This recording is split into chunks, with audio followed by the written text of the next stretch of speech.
The earth gives up its secrets slowly, and on this day, beneath a shroud of Andean dust and compacted centuries, something ancient stirs. A hand emerges first, carved not from flesh, but from fired clay, its fingers extended upward as though reaching through time itself, frozen mid-gesture in a posture that no living person ordered and no written record ever described. And the silence that falls over those who witness it is not the silence of absence, but of weight, the crushing, reverent weight of a moment when the distance between now and 4,000 years ago collapses, because what lies beneath this highland plateau is not a ruin, not a remnant, not the scattered evidence of a people struggling to survive. It is a city, ordered and deliberate and vast, constructed by minds that understood acoustics, astronomy, water management, and social hierarchy long before the culture we call Inca ever drew its first boundary line.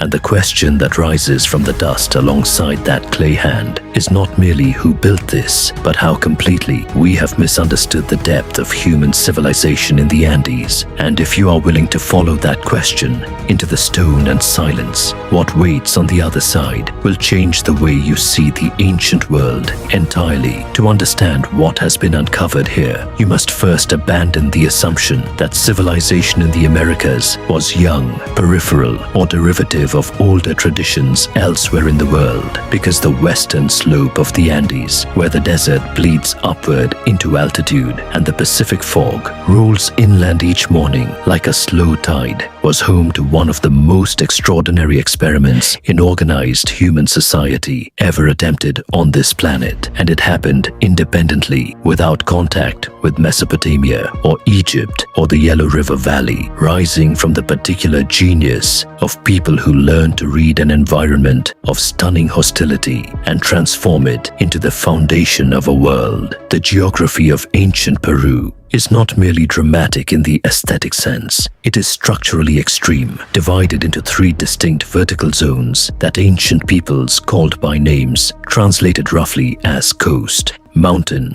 and jungle. But these words flatten what is in reality a cascade of ecological registers so compressed and varied that a traveler moving from the Pacific shore eastward can pass in a single day through desert, irrigated valley, cloud forest, alpine grassland, and glacier, each zone holding its own crops, its own animals, its own rainfall, patterns, and spiritual logic. And the civilizations that arose here were not civilizations that conquered their environment, so much as civilizations that entered into conversation with it, negotiating the terms of survival across an altitudinal range that would have broken the ambitions of less imaginative peoples. The coastal river valleys, narrow green corridors cutting through one of the driest landscapes on Earth, were where this conversation began in earnest. And it was here, along the Supe River Valley, north of present-day Lima, that archaeology has delivered perhaps its most stunning corrective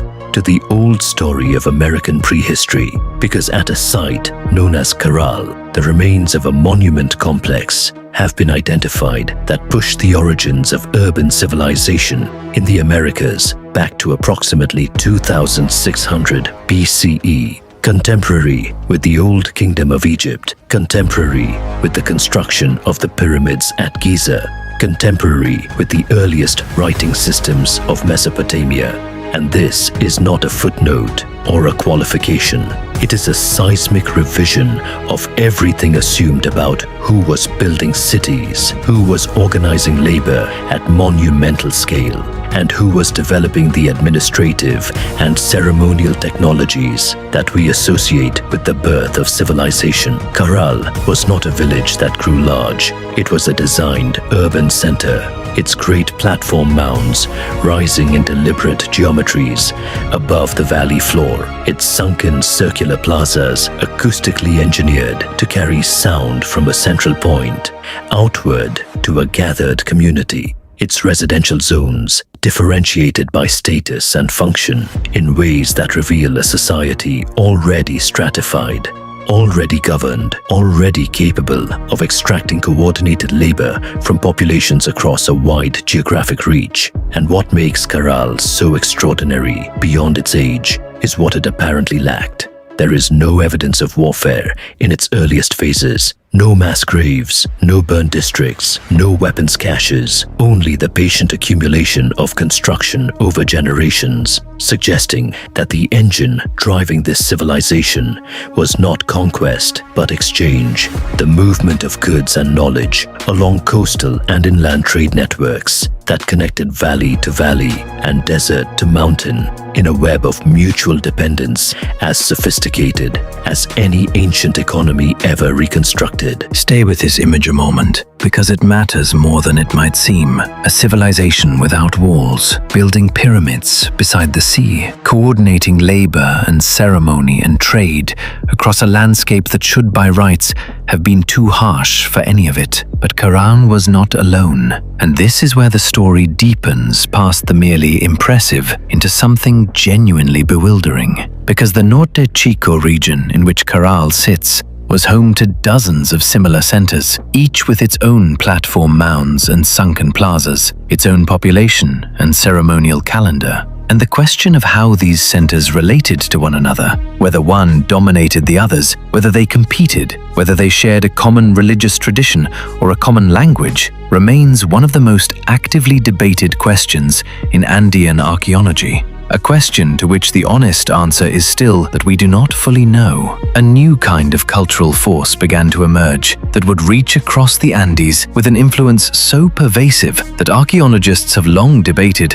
whether it represents a religion, a trade network, a political empire, or some category of social organization for which no adequate modern word exists. This force is associated with a site called Chavin de Huántar, a ceremonial complex built at nearly 10,000 feet of elevation in the Andean highlands, its stone galleries riddled with ventilation shafts that produce haunting acoustic effects, its walls carved with hybrid creatures, part jaguar, part caiman, part raptor, part human, that seem to encode a cosmology of transformation. The imagery developed at Chavin spread across coastal and highland regions over hundreds of years, in a pattern that suggests not military expansion, but ideological diffusion. The adoption by distant communities of a symbolic vocabulary that carried with it associations of power, fertility, and access to supernatural knowledge. To stand in the galleries of Chavin, if you could, and to feel the air moving through those ancient shafts, and hear the low resonance that the architecture produces around you, would be to understand something about how this site functioned, not as a seat of government in any familiar sense, but as a place of transformation. The Paracas culture of the South Coast, whose textile tradition represents arguably the most technically sophisticated fiber art produced anywhere in the ancient world, their fabrics woven with hundreds of thread counts per inch, their colors preserved by the extraordinary aridity of the desert, their imagery so detailed and internally consistent that scholars have spent generations decoding the symbolic grammar embedded in their repeating motifs. And beside the Paracas, their successors and probable cultural relatives, the Nazca, whose ceramic tradition was polychrome and exuberant, and whose most famous legacy was drawn not on clay, but on the desert itself. Vast geoglyphs scraped into the surface of the pampa that are visible in their full form only from altitude. Lines and spirals and figures of animals and plants extending across kilometers of the desert floor in patterns of geometric precision that required long-distance planning, community coordination, and a cosmological motivation that we can hypothesize but cannot confirm. Because the people who made them left no written record of their intention. This is the recurring wound of Andean archaeology, the absence of indigenous writing, the inability to hear these civilizations speak in their own words, which means that every interpretation of their monuments and their art is a translation from a language that has never been fully decoded, a reading of symbols whose grammar was never written down. And yet the silence is not total. The ground speaks in its own idiom, and the people who know how to listen have been pulling meaning from the Andean earth for generations, finding in burial patterns and architectural alignments and the distribution of obsidian and spondylus shell across the continent the outlines of exchange networks and belief systems that connected communities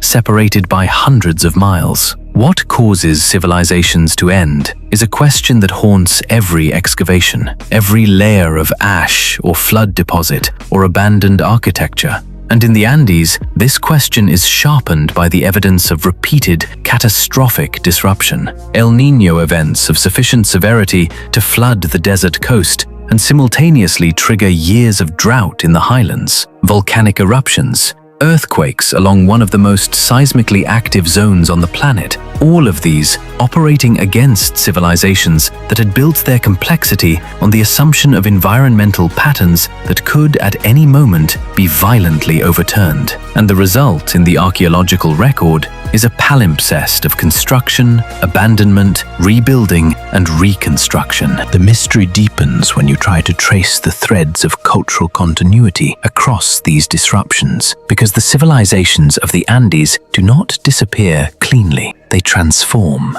They absorb one another. They send ideas and technologies and religious concepts forward through time in forms that are sometimes recognizable and sometimes so altered as to seem entirely new. And tracing those threads requires holding two contradictory ideas simultaneously: that these were distinct peoples with distinct identities and histories, and that they were also participants in a single, long conversation about how to be human in this particular place on Earth. What was found beneath the Andean dust in that opening moment of discovery belongs to this conversation. A voice speaking in fired clay and stone from a chapter of the story that had gone unheard, adding its syllables to a narrative that is still being assembled, still being misread in places, still holding back more than it reveals. And the awe that greets each new emergence from the earth is not merely the awe of the novel, but of the humbling recognition that the past is not behind us, it is below us, patient, compressed, waiting for the moment when the weight of centuries shifts just enough to let another piece of the truth come reaching upward into the light.